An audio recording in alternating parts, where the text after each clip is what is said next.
पहिली गोष्ट म्हणजे कुठल्याही प्रकारची नोटीस अद्याप आज मितीपर्यंत माझ्याकडे आलेली नाही. जिल्हा बँकेत लोन घेणं का अपराध नाही. जिल्हा बँकेत लोन घेतलं आहे हे 100% खरं आहे.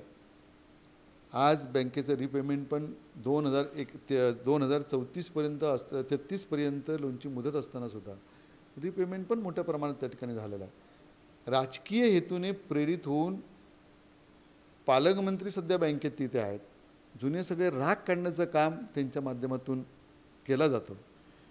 मनीष दळवी जे आहे ते त्यांच्या आता काय मी बोलावं 4 वर्ष एकच चेअरमन आणि या सगळ्या गोष्टीतून त्यांनी द्वेषाने रागाने म्हणजे मंत्री झाल्यानंतर शपथ ते विसरलेले आहेत आणि म्हणून त्या रागातून त्या द्वेषातून जी पोलिटिशियनला कणकवली पोलिसांना कंप्लेंट केली त्या कंप्लेंटच्या फाईल झाल्या त्यांनी. कारण काय तिथे तथ्य नव्हतं म्हणून इथल्या पोलिटिशियनने इथल्या पोलीस अधीक्षक PI जे कोण असतील IG असतील आमचे महाराष्ट्राचे मुख्यमंत्री मनापासून धन्यवाद देईन की त्यांनी योग्य तपास केला ते फाईल झाली आणि मग त्या रागाने त्यांनी ती डोर्लेकर त्यांचा जो कोण अधिकारी आहे त्याला ही तक्रार त्या अँटिगेशन ब्युरोला करायला सांगितली आणि ती पेपरला काल बातमी छापून आणली. आपल्या माहितीसाठी सांगतो माझ्याकडे अशा अनेक तक्रारी केलेल्या आहेत. नाबार्ड आहे, गव्हर्नर ऑफ इंडिया आहे, गव्हर्नर आहेत, फायनान्स आमचे मिनिस्टर आहेत, ह्या सगळ्यांना कमिशनर आयुक्त म्हणजे सहकार आहेत, जॉईंट डायरेक्टर ज्यांच्या ही बँक अंडर रजिस्टर होते ते आहेत. ह्या सगळ्यांकडे तक्रारी आम्ही वेळोवेळी गेली 5 महिने केली. माझ्याकडे पण बराचसे त्यांच्याकडे पत्रव्यवहार झालेला आहे, त्यांनी चौकशी लावलेली आहे. पण जर समजा मी ती आत्तापर्यंत ही शिवरामभाऊ जाधव ढोलम साहेब ह्या लोकांनी शून्यातनं बँक निर्माण केलेली आहे आणि सर्वसामान्य शेतकऱ्याची गरिबांची बँक आहे, मच्छीमारांची बँक आहे. ही बँक टिकली पाहिजे आणि आर्थिक शिस्त लागली पाहिजे. म्हणून माझ्याकडे झालेला मी पत्रव्यवहार कधी मी मीडियामार्फत बाहेर लोकांच्यापर्यंत मी आणला नाही. हा जो पोरकटपणा चालू आहे तो थांबला पाहिजे आणि म्हणूनच माननीय मुख्यमंत्री असतील उपमुख्यमंत्री असतील यांना भेटून पण मी हे सगळे या ठिकाणी देणार आहे. या पत्रामध्ये तुमच्या संपूर्ण म्हणजे मुलांसहित पत्नीसहित तुमचं पण देखील त्याच्यामध्ये नाव आहे. बँकेची जी रक्कम कर्जाची ती चुकीच्या ठिकाणी वापरली गेली असा आरोप बँकेने केला जातो. मी तेच सांगतो की तीच तक्रार त्यांनी कणकवली पोलीस स्टेशनला याच्यापूर्वी 2 वेळा केली. दोन्ही निकाली झाले. ते काय मी काय सत्तेवर नव्हतो, तुम्ही निकाली की तुम्ही आता पालकमंत्री असताना आता समजा तुम्ही चुकीचं करत असाल तर कसं पोलीस तुम्हाला ऐकणार आहे. तर नाही ऐकले असतील. मी म्हणूनच सांगतो की पोलिसांचं मी अभिनंदन करतो आणि मी चुकीचं केलं असेल तर त्यांनी करावं. पण माझी त्याच्यावरनं एक फक्त पोलिसांना विनंती आहे की ज्याच बँकेत चाललेल्या ज्या तक्रारी आहेत जे आज मला मी त्या निमित्ताने बँकेला धन्यवाद देईन कारण नवीन एक त्यांनी मला दालन दिलं. मग त्यांनी जिथं माझी तक्रार केली तिथंच माझी तक्रार करायची राहून गेली. त्यांनी मला आठवण केली. त्यामुळे आत्ता जे काय बँकेत व्यवहार झालेले आहेत त्यांचे जे कोण PA आहेत जे 20,000 रुपये मानधनावर आहेत पण त्यांच्या नावावर 7.5 कोटी रुपये त्यांचा ITR पण बघितला गेला नाही. रॉकस्टारमध्ये स्वतः मनीष दळवी डायरेक्टर होते पण कर्ज यायचं म्हणतात राजीनामा दिला. सगळे पेपर आहेत माझ्याकडे.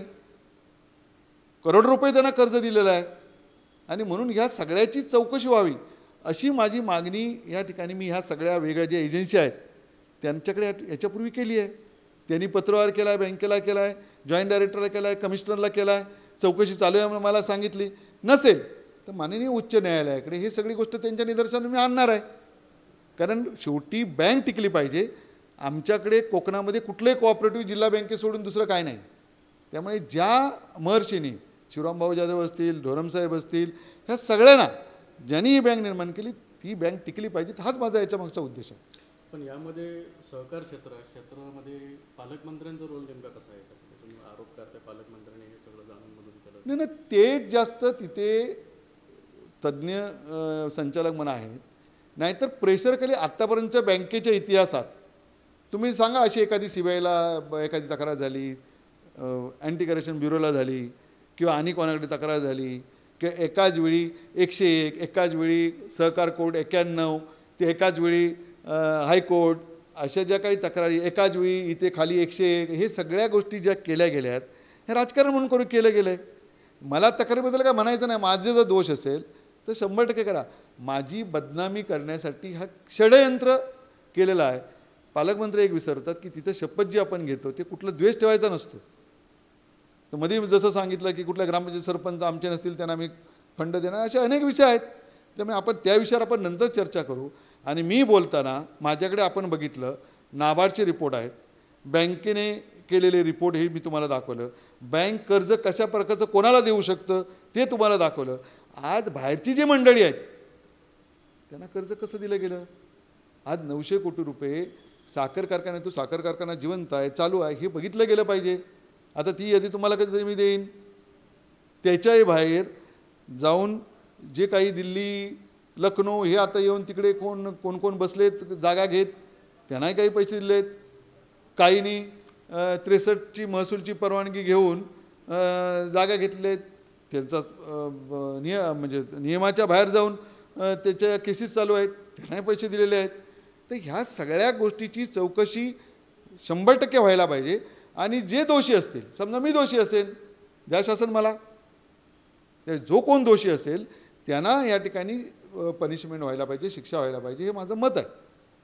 भूमिका काय पुढची आपली आता माझी, मी ह्या वेगळ्या एजन्सीकडे मागितलं. मी येणाऱ्या आठवड्याभरात माननीय मुख्यमंत्री, माननीय उपमुख्यमंत्री ह्यांनाही मी भेटणार, ह्यांनाही हे सगळे झालेले प्रकार मी सांगणार आहे. काही गोष्टी मी त्यांच्या निदर्शनास मी आणून या ठिकाणी देणार आहे, कारण हे माझ्याकडे एवढं मटेरियल आहे ते मी त्यांना देणार आहे की बाबा तुम्ही ही बँक टिकली पाहिजे, एवढाच माझा विषय आहे. ही सर्वसामान्य शेतकऱ्यांची बँक आहे, ती 7 वर्ष मी तिथे संचालक म्हणून काम केलं आहे, तिथे चेअरमन म्हणून काम केलं आहे.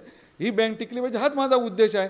हे सहकारी क्षेत्र आहे, ही गोरगरिबांची बँक, मच्छीमारांची बँक, हीच या ठिकाणी पुढे अजून नावारूपाला कशी येईल ह्याचा प्रयत्न केला पाहिजे. आणि म्हणूनच मी गेली 5-6 महिने तक्रारी करूनसुद्धा, चौकशी होऊनसुद्धा, ह्यांना 1-2 ओळीचं पत्र आलं, ह्यांनी प्रेसला दिलं. पण माझ्याकडे अशी अनेक पत्र मी तुम्हाला आता दाखवली तिथेही, मी तुम्हाला कधी प्रेसला दिली नाही. कारण काय आहे याच्यातलं की पालकमंत्र्यांना घाबरून नाही. काय करणार आहेत, काय करणार आहेत, एखादी मर्डर होईल आणि काय होणार आहे, आम्ही का तयारच आहोत त्याच्यात. उद्या मी माननीय मुख्यमंत्र्यांना हेच सांगणार आहे, ही जी काही दादागिरी संघाची आमची जी सगळी वरची मंडळी त्यांच्या निदर्शन मी काही गोष्टी आणून देणार आहे. माझे संबंध त्या सगळ्यांशी आहेत की ही अशी जी प्रवृत्ती आहे, ह्या प्रवृत्तीविरुद्ध माझा लढा आहे.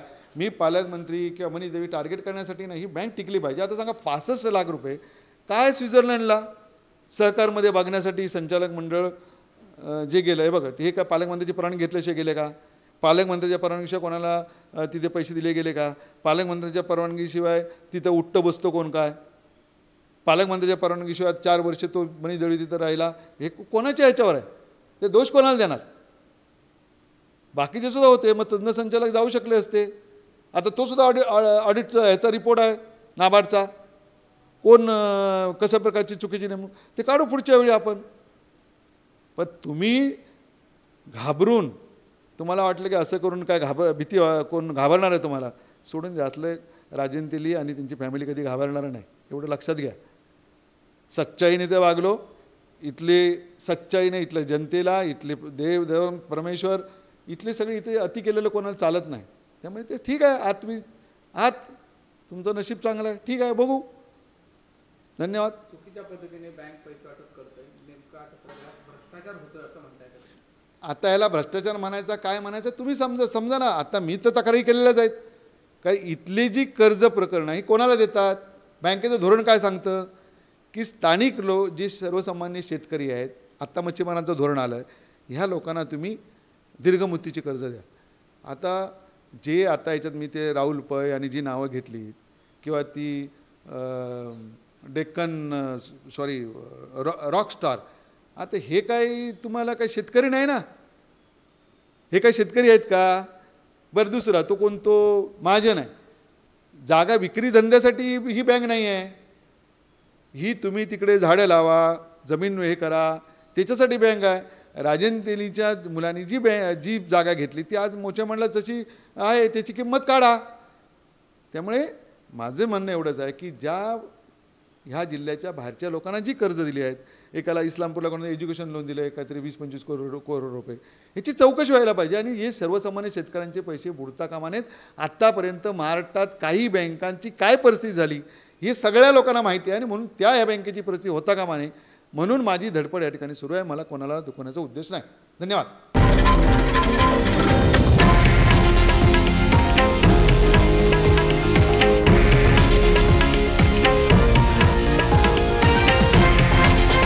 हे आहे देशातील नंबर 1 न्यूज नेटवर्क आणि आपण पाहत आहात TV9 मराठी, एकमेव.